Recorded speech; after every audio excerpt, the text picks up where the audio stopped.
dirais-je, pour rester, disons que très embarrassant. Euh, Comment dirais-je? Il y a une fille, hein, il y a 5 ans à peu près, elle m'a particulièrement touché par rapport à ce que ces viewers, plutôt des haters, qui leur envoient des messages de haine pas très élogieux. Et justement, sur cette vidéo où elle est devant son miroir, euh, personnellement, moi, je me suis mis à pleurer. Après, elle montrait un ponton où elle recevait aussi beaucoup d'amour, certes. Mais en regardant cette vidéo, et que justement, elle faisait pas attention justement à tout l'aspect négatif, je trouve qu'il y a quand même une force personnelle. Faut quand même avoir le cœur et l'esprit bien accroché quand on se lance sur YouTube. Parce qu'il n'y a pas toujours des personnes positives en fait. Euh, je pense que sur YouTube, il y a pas mal de personnes qui ils cherchent vraiment à être dans l'ego, à être le plus extraordinaire possible en fait, au lieu d'être dans l'entraide et comment dirais-je, trouver des terrains d'entente en fait entre tout le monde. Je veux dire, YouTube est une plateforme de diffusion où il y a des règles bien sûr, mais ça reste quand même un endroit qui reste quand même relativement libre par rapport à d'autres pays où on a la chance d'être en France. En tout cas, pour certains, d'autres en Suisse, d'autres en Belgique, parce qu'ils parlent la même langue français, quoi. On reste quand même assez libre en Europe, alors que dans d'autres pays, on n'aura pas du tout de liberté d'expression.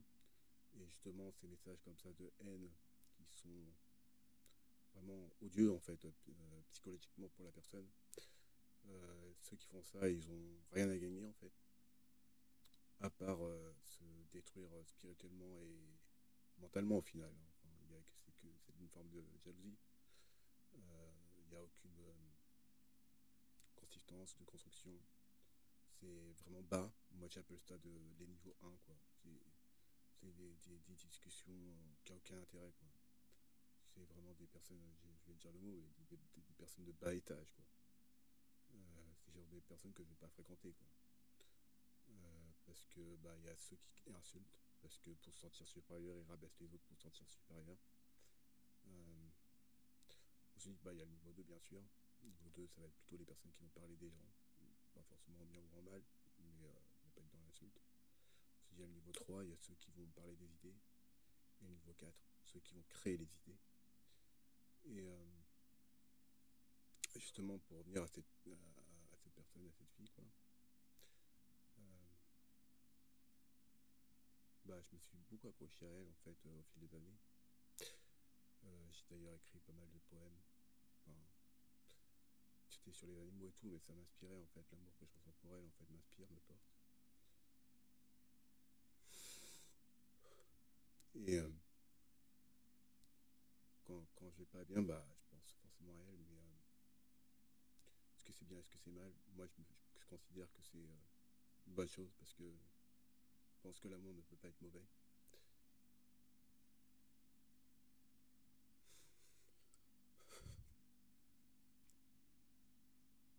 Et je pense que faut pas avoir peur d'aller de l'avant, en fait, tout en gardant un bon sentiment et de pas, même si on n'a pas eu de réponse ou de retour, quoi que ce soit, peu importe. C'est en fait, c'est ce qu'on a fait de cet amour, de ce qu'on a reçu de cette personne, qu'est-ce qu'on en fait? Et la question, bah, c'est que bah, je vais de l'avant, je vais construire quelque chose de, je pense, beau, correct pour le futur. Et, mais je ne l'oublierai pas. Euh, Après, c'est pas un message d'adieu ou comment dirais-je,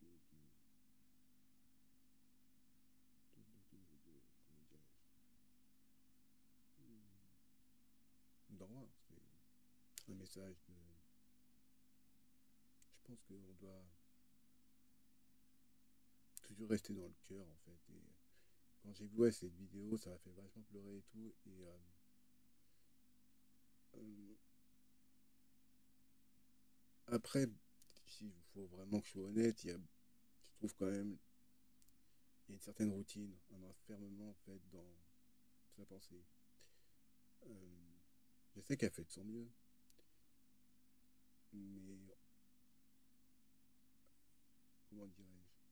Elle a la chance d'avoir beaucoup de personnes qui la suivent, et toutes ces personnes-là pourraient justement s'élever, l'aider à aller plus haut en fait, acquérir plus de connaissances, euh, créer une communauté qui va s'entraider, qui va se donner de la force, qui va se partager des informations, des connaissances, qui va permettre en fait à tout le groupe en entier de grandir et de s'enrichir mutuellement. Et je pense que quand on devient influenceur, on a aussi une certaine responsabilité envers les personnes qui nous regardent, de ne pas faire n'importe quoi, dire n'importe quoi.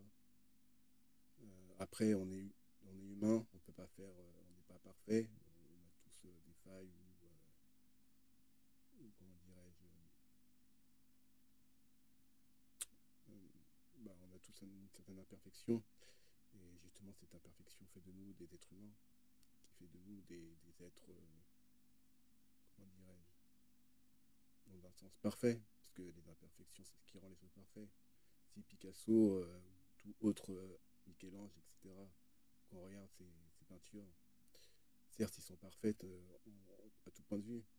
Bien sûr, une IA pourrait reproduire exactement les mêmes coups de pinceau, mais ce ne sera pas l'artiste qui est derrière. C'est pas le, il n'y a pas le, comment dirais-je, l'émotion, le vécu qu'il y a derrière. Et bien que le tableau peut avoir des imperfections, il reste quand même parfait dans un sens où euh, personne ne peut refaire le même en fait.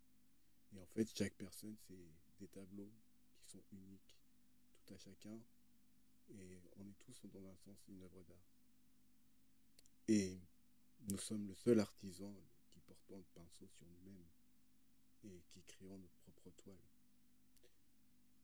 Et je pense que chaque pensée, chaque mot qu'on porte en nous est comme des graines qui doivent grandir et mûrir. Et qu'il y a certaines graines qui ne prendront pas, qui ne pousseront pas, mais c'est pas un drame, c'est un cycle, un renouveau. Ces graines qui ne pousseront pas donnera la force à d'autres graines qui vont grandir, fleurir, créer une forêt en nous. Et cette forêt, c'est un peu notre intérieur, avec des milliers d'arbres, de fleurs, de plantes, tout ce qu'on veut, des animaux, qui va en quelque sorte créer comme une planète à l'intérieur de nous. Comme j'avais parlé dans une vidéo, tous nos organes sont interconnectés. Chaque organe pour représenter une planète ou un soleil, une lune, peu importe. Et tout ceci, c'est une représentation de la galaxie en miniature en fait. Notre organisme, c'est un ensemble. Je veux dire, notre corps ne peut pas fonctionner sans notre cœur. Bien sûr, il peut fonctionner avec un seul rein, mais, ou un seul poumon, parce qu'on en a deux, mais, ou même un œil ou quoi que ce soit. Mais il y a des organes qui sont vitaux.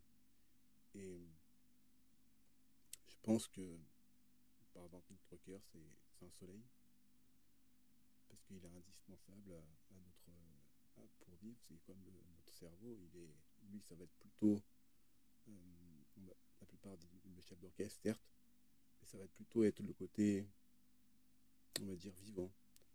Il y a le soleil et il y a, on va dire, le cerveau va plus être la civilisation, par exemple, qui va ériger toute cette galaxie qui est notre corps, qui va grandir, croître. Peut-être qu'il y a des parties de notre corps qui va peut-être vieillir plus vite que d'autres, mais en soi, on reste toujours nous-mêmes. On est toujours ce petit garçon ou cette petite fille qu'on a toujours été en fait. Mes plus vieux souvenirs, Donc c'est pour ça que j'ai pas de scission en moi. On remonte à mes 2 ans à peu près. Et donc, je me rappelle de tous mes souvenirs depuis que je suis tout petit. Il y a des souvenirs que j'aurais aimé oublier et d'autres que j'ai certainement oubliés, mais la plupart de mes souvenirs sont intacts. Je crois que le plus dur, quand on a une bonne mémoire,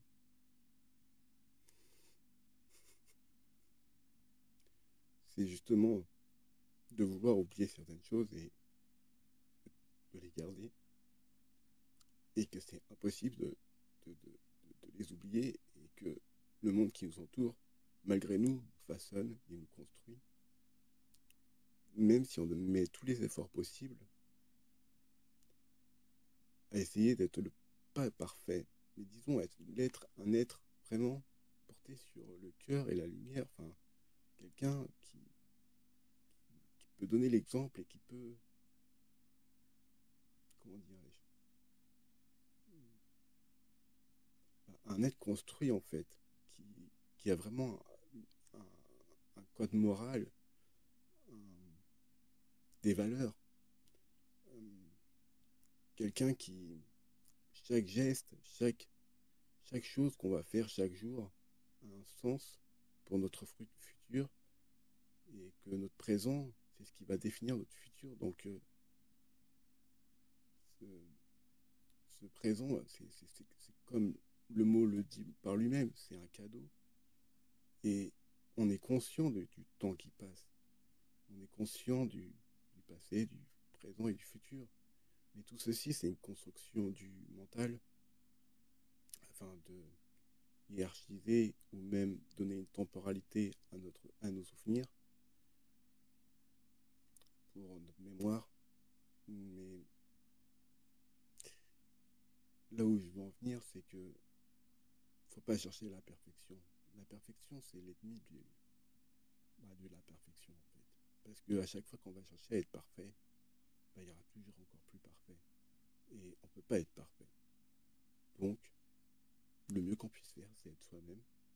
Peu importe comment dire, les maladresses qu'on peut faire, c'est se dire qu'on a toujours fait au mieux, qu'on ne devrait pas avoir de regrets, et que savoir que notre cœur et notre être est vraiment dirigé avec l'amour. Parce que l'amour, c'est la vie.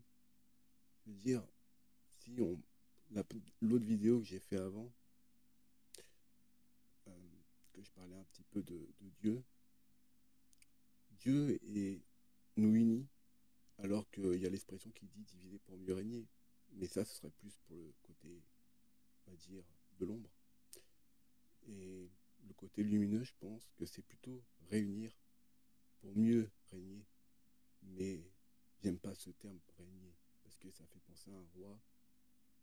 Et je pense que on est tous des gouverneurs, on est tous des rois, peu importe le nom qu'on peut donner des souverains, ou peu importe, on est tous maîtres de notre vie et de notre destin. Et je pense que on ne doit pas gâcher notre vie à, absolument à plaire aux autres, justement.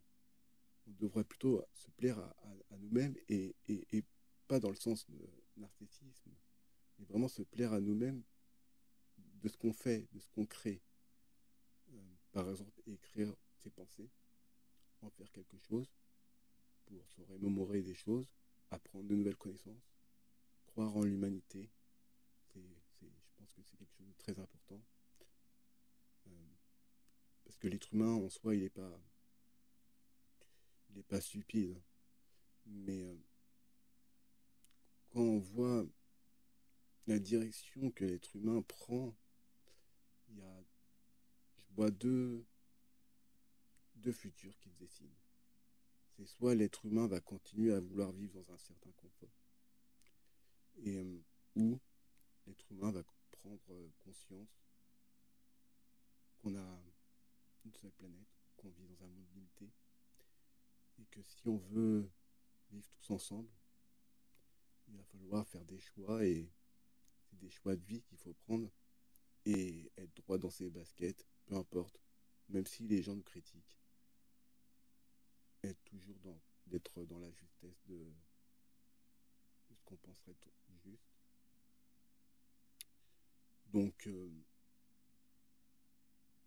toutes ces années, même toujours, je pense que même toutes mes relations que j'ai pu avoir par le passé m'ont construit, m'ont apporté de l'amour, des connaissances.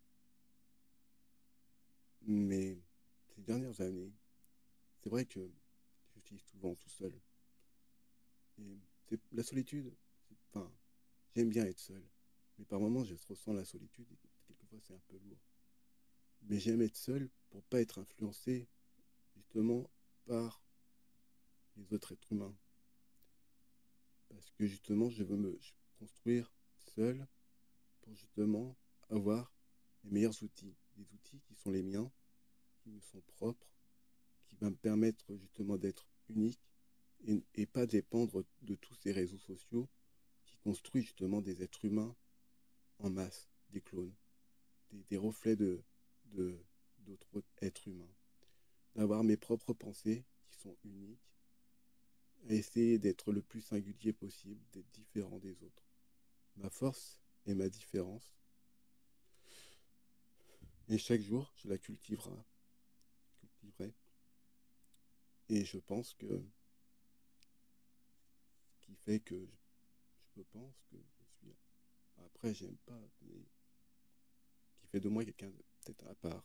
Après, il faut dire qu'aussi, j'ai un handicap physique, ce qui a façonné aussi ma personnalité, ma perception du monde, que d'autres personnes ne verront pas.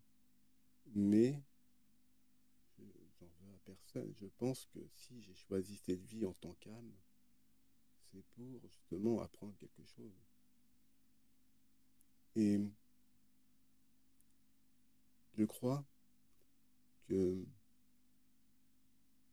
si on vient sur Terre, c'est justement pour expérimenter la matière, mais je pense que c'est surtout pour expérimenter l'amour de la chair, l'amour de tout ce qui est physique, la nourriture, les fruits, les choses, on va dire, c'est peut-être compliqué de dire ça, mais si on part sur la religion, les 5 péchés capitaux, comme ils disent, mais moi je pense qu'on est sur Terre justement pour justement expérimenter justement ce côté matière, manger des fruits, apprécier chaque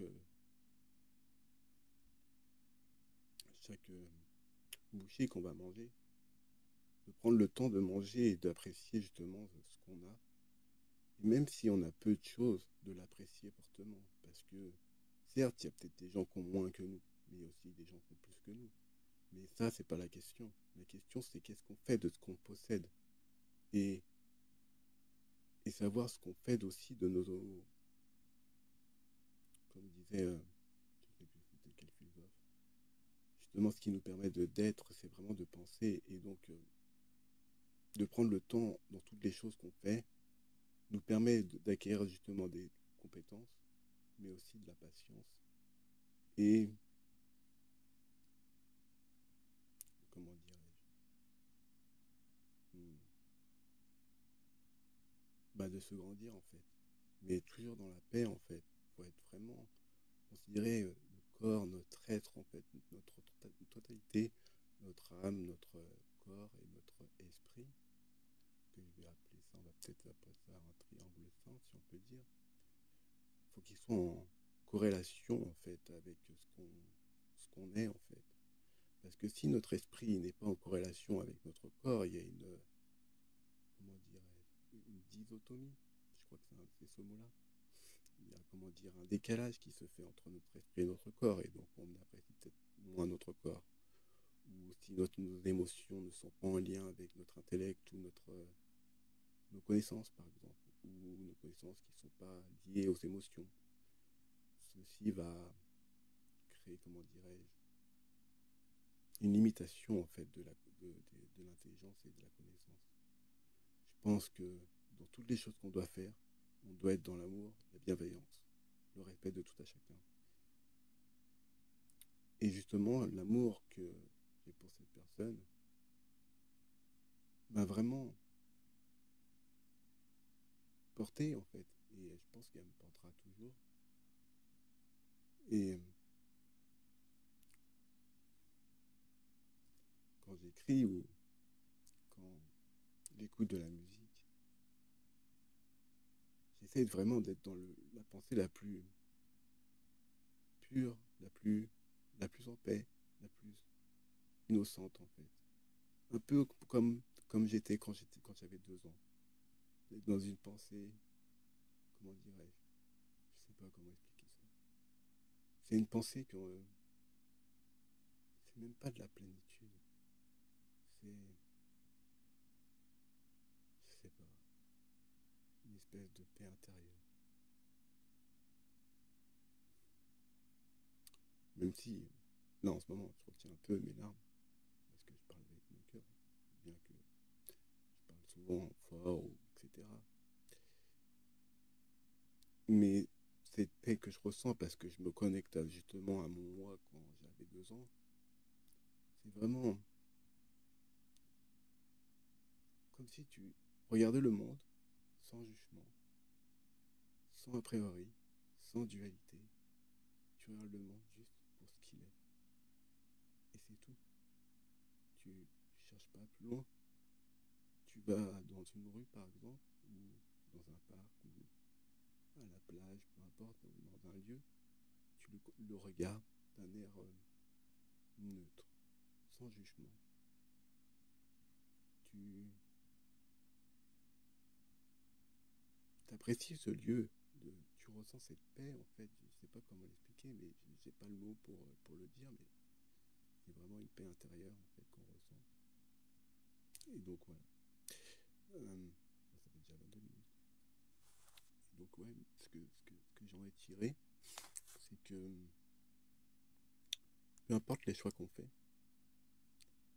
il y aura toujours quelqu'un qui sera là pour nous aimer. Et donc, n'ayez pas peur d'être vous-même. C'est tout. Mais soyez toujours dans la bienveillance et le respect d'autrui. Justement, notre liberté d'action s'arrête là où la liberté de l'autre commence. Et ça, faut jamais l'oublier. Donc voilà, je vous fais des bisous. Prenez soin de vous. Et je vous dis peut-être à bientôt. Bon, enfin, j'imagine à bientôt quand même. Donc, bonne soirée à tous.